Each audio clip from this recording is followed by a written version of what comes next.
Should Russia pay to rebuild Ukraine? Mr. President, under these circumstances, should Russia pay to rebuild Ukraine? They have to pay this question. This is the rule. This is the rule of the war. This is the rule of the war. During all the centuries, all the history, this is the rule of the war. Who began, those pay. Do you agree? This is the rule. Putin began this war. He has to pay all money for innovation. He has to pay. Of course, some Russian assets, what we have in Europe, about 300 billion, we can use them. We can use for innovation and buy military support from the United States also. We can do it, but it's not enough.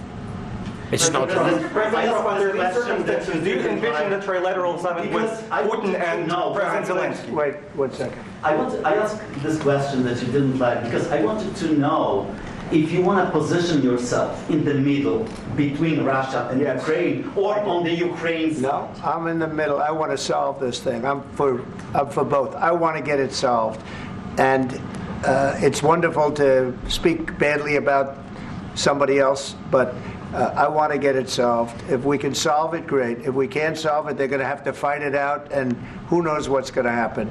But I want to see it get solved. May I follow up? One more question about U.S. troops in Europe. After Russian invasion of Ukraine, your predecessor sent additional troops to Eastern Europe, including Poland, my country. Yeah. Are you committed to keeping these troops on the eastern flank of NATO in the future? I'm very committed to Poland. I think Poland has really stepped up and done a great job for NATO. As you know, they paid more than they had to. They are one of the finest groups of people I've ever known. I'm very committed to Poland. What about Baltics? Poland's in a tough neighborhood, you know. What about the Baltics? The Baltics, they got a lot of, it's a tough neighborhood too. But we're committed. We're going to be very committed, and we're committed to NATO. But NATO has to step up, and the Europeans have to step up more than they have. And I want to see them equalize, because they are in for far less than we're in, and they should be at least equal. You understand that? Why is the United States, we have an ocean in between, why is the United States in for so much more money and other things as Europe? With that being said, and as you said, they've also been obviously very helpful. But we have put in far more than they have, and I think they should equalize. Mr. President, Yeah, please, go ahead. Ask you about the agreement again today. What changed between the first time that Secretary Bessent gave President Zelensky the agreement and today for the signing? We made a deal. So What was the I'm just, deciding factor? I'm a business person. We made a deal. That's what changed. I didn't think we were going to make a deal, and we ended up making the deal, so that changed. Mr. President, what and how do you envision a trilateral summit with President Zelensky and Putin? I don't know, but it's, well, they don't like each other, I can tell you that. Okay? They do not like each other. This is not a love match, and it's unfortunate. That's why you're in this situation.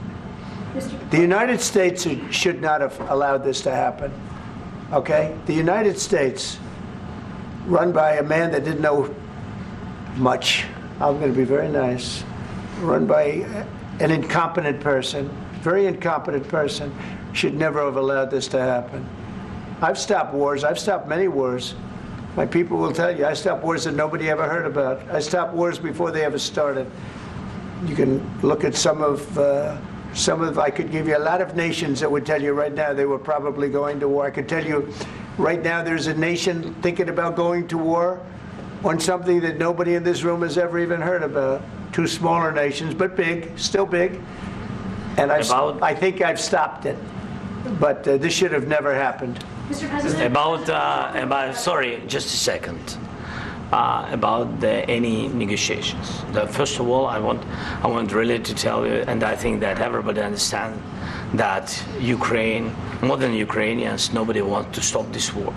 But at the future, any negotiations, it's understandable that two sides of the war, not Russia and the United States, because this is not the war between Russia and the United States. This is war of Russia against Ukraine and Ukrainian people. So these two sides will be at the anyway will be at the negotiation table. Then of course United States, like the strongest partner of the Ukraine, and of course Europe, I think Europe is very important. I want to speak about it with the president.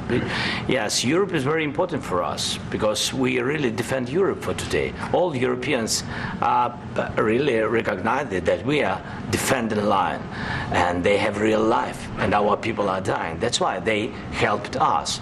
And also, it's about the NATO. Yes, between, like the president said, you have big, nice ocean. Yes, between us. But if we will not stay, Russia will go further to Baltics and to Poland, by the way. But first to the Baltics. It's understandable for them because they've been in the USSR. You know, they've been one of the republics of the USSR, and Putin wants to bring them back to his empire. It's a fact. And when he will go there, if we will not stay, you will fight. Your American soldiers. It doesn't matter, do you have ocean or not?